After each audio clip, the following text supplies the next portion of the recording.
So we need to continue in login form to actually log the user in. So how are we going to do this? First of all, we need a query, and this is going to be equal to select, and we need to select the username and password from, and let's go reference back to our table to see, from users. So we're selecting from users, where, and then we're going to say username is equal to username, and password is equal to password.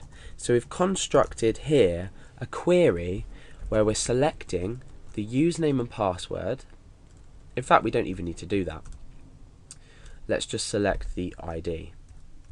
So we're selecting the ID from our users table, where the username is equal to Alex in this case, and the password is equal to password in this case. Now we've got one problem already. Password is plain text, and the password stored in the database is MD5 data. So what we need to do here is we need to say MD5 wrapping around the password, which will then automatically convert this to an MD5 value. In fact, no, that's not going to work. I'll tell you why. If the user entered nothing, we're still generating an MD5 hash, so we can get away with not entering a password. So instead of doing that, let's create a new variable, which is probably better, called password hash, and that's going to equal to MD5 of password. So we've created a new variable. Now we can pop this into our query like that. So let's first of all execute this query. So query run equals MySQL query, and let's pop this into an if statement just to check that it works. So if that, then run this block, otherwise something. Now we've actually now predetermined, so if this query is fine and it works, then we can in fact no, we don't need this else here. If this query works, then we can do something with it. And what we need to do with it is we need to check how many rows have been returned. Now, if 0 rows have been returned,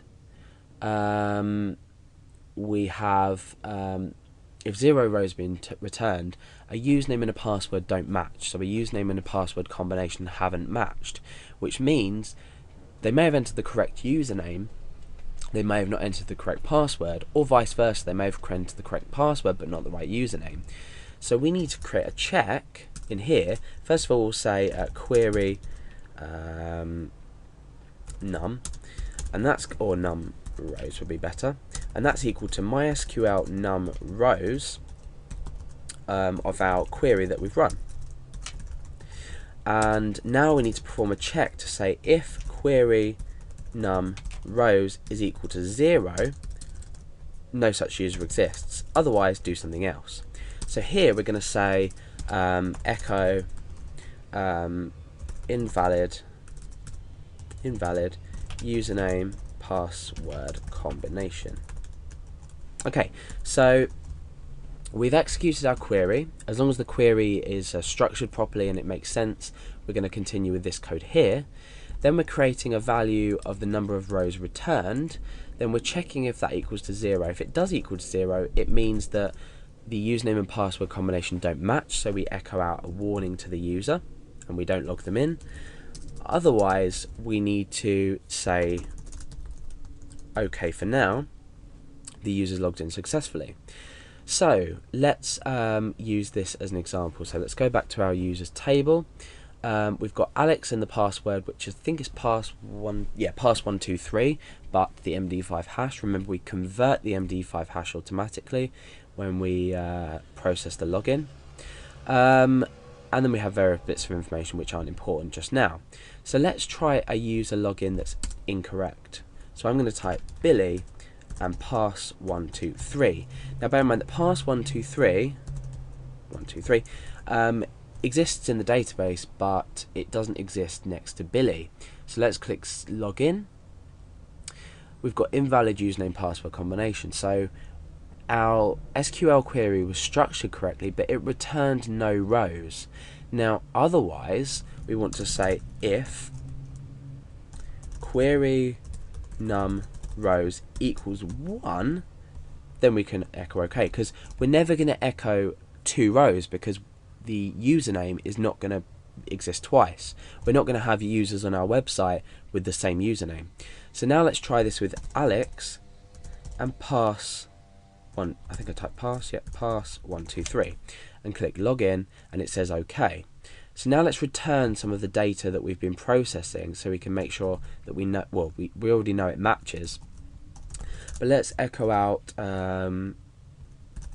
username, and we'll echo out we'll just echo out the password hash so you can see how this is working. So once we've logged in correctly, username and pass 123, you'll see that this is the hash, the password hash of what we've entered, which is starts with 322 and ends with A24. So 322 A24. So we know that it's converted the hash properly. We know that anyway. So now that the user's logged in OK and we've displayed this OK message, we don't actually want to do this. This was just for our purpose. What we now want to do is we want to set a session with the user's ID. So we've selected the ID from the database, but now we need to get this data. So I'm going to say user underscore ID, and this is going to equal to MySQL result. Remember this function from when we learned specifics on using databases. MySQL result, we're taking the result from the query that we run earlier. We're going for row 0, and we're looking in the ID column. Let's just echo out user ID so we know this works properly. Let's test now with adding another user so we can see if this ID is returned correctly for each user we log in.